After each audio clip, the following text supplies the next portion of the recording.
Assalamualaikum warahmatullahi wabarakatuh. Yang terhormat Bapak Misbahul Munir, MPD selaku dosen pengampu mata kuliah teori belajar dan pembelajaran, serta teman-teman PGSD A3 yang berbahagia. Puji syukur marilah kita panjatkan kepada Allah Subhanahu wa taala atas rahmat dan hidayahnya kita dapat berkumpul di sini. Tak lupa juga sholawat serta salam kita curahkan kepada junjungan kita Rasulullah SAW.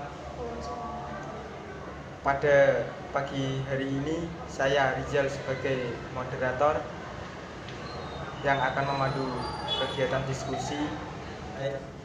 Saya akan memperkenalkan nama kelompok dari kelompok 7. Yang pertama, saya Rizal Dwi Kristianto. Saya Sabina Jelifatul Ulma. Dan saya Melani Hafizah. Hari yang akan dibahas yaitu hakikat pembelajaran IPA.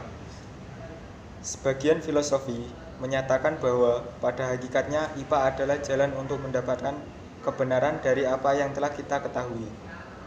Dalam pusat kurikulum 2006 halaman 4, IPA berkaitan dengan cara mencari tahu tentang alam secara sistematis, sehingga IPA bukan hanya penguasaan kumpulan pengetahuan berupa fakta-fakta, konsep-konsep, atau prinsip-prinsip saja, tetapi merupakan suatu proses penemuan.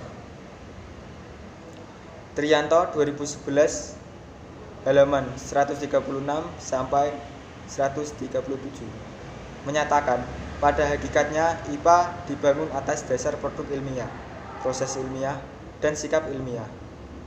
Dalam sumber yang sama dinyatakan juga bahwa IPA adalah suatu kumpulan teori yang sistematis. Penerapannya secara umum terbatas pada gejala-gejala alam, lahir dan berkembang melalui metode ilmiah seperti observasi dan eksperimen, serta menuntut sikap ilmiah seperti rasa ingin tahu, terbuka, jujur, dan sebagainya. Oleh karena itu, untuk mendapatkan pengetahuan harus melalui suatu rangkaian kegiatan dalam metode ilmiah serta menuntut sikap ilmiah. Pengertian pembelajaran IPA. IPA merupakan suatu proses kegiatan untuk mempelajari alam melalui kerja ilmiah untuk menghasilkan pemahaman konsep-konsep, prinsip-prinsip, hukum-hukum, serta sikap ilmiah sehingga bermanfaat bagi kehidupan sehari-hari. Selanjutnya yaitu tujuan pembelajaran IPA. 1.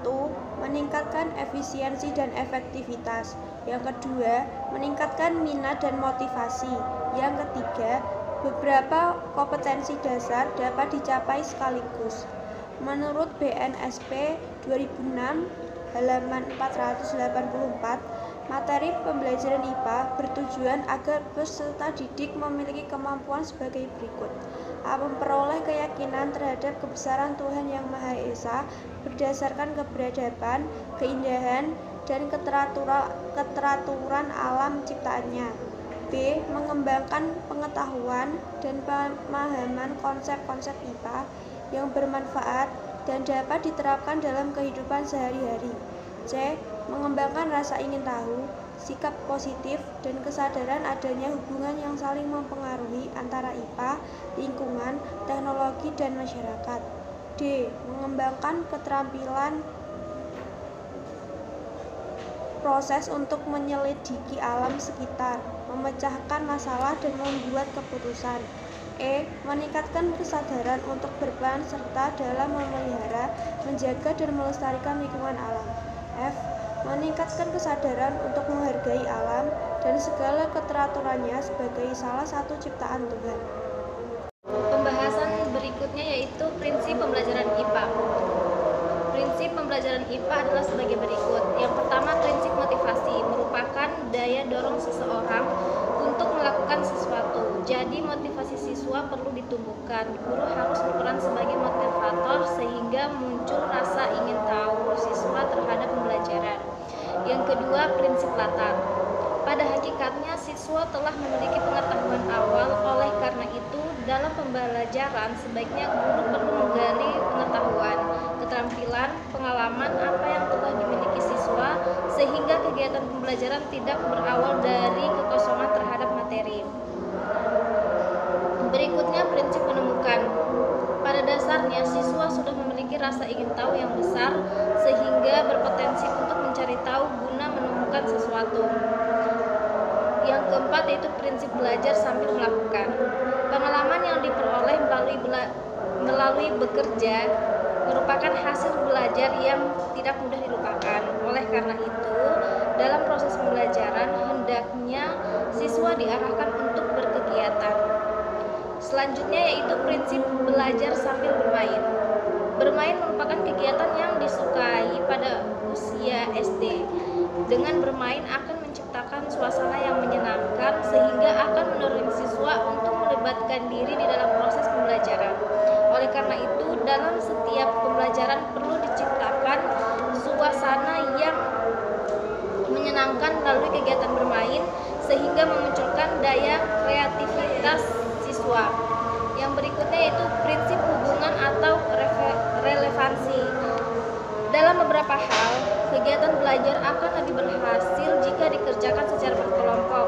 Dengan kegiatan berkelompok, siswa tahu kelebihan dan kekurangannya sehingga tumbuh kesadaran perlunya interaksi dan bekerjasama dengan orang lain. Kesimpulannya, IPA pada hakikatnya adalah ilmu untuk mencari tahu, memahami alam semesta secara sistematik, dan mengembangkan pemahaman ilmu pengetahuan tentang gejala alam yang dituangkan berupa fakta, konsep, prinsip, dan hukum yang teruji kebenarannya. Adapun prinsip pembelajaran IPA yaitu prinsip motivasi, prinsip latar, prinsip menemukan, prinsip belajar sambil melakukan, prinsip belajar sambil bermain, prinsip hubungan atau relevansi. Sekian presentasi dari kelompok kami. Mohon maaf jika terdapat kesalahan dan kekurangan. Wassalamualaikum warahmatullahi wabarakatuh.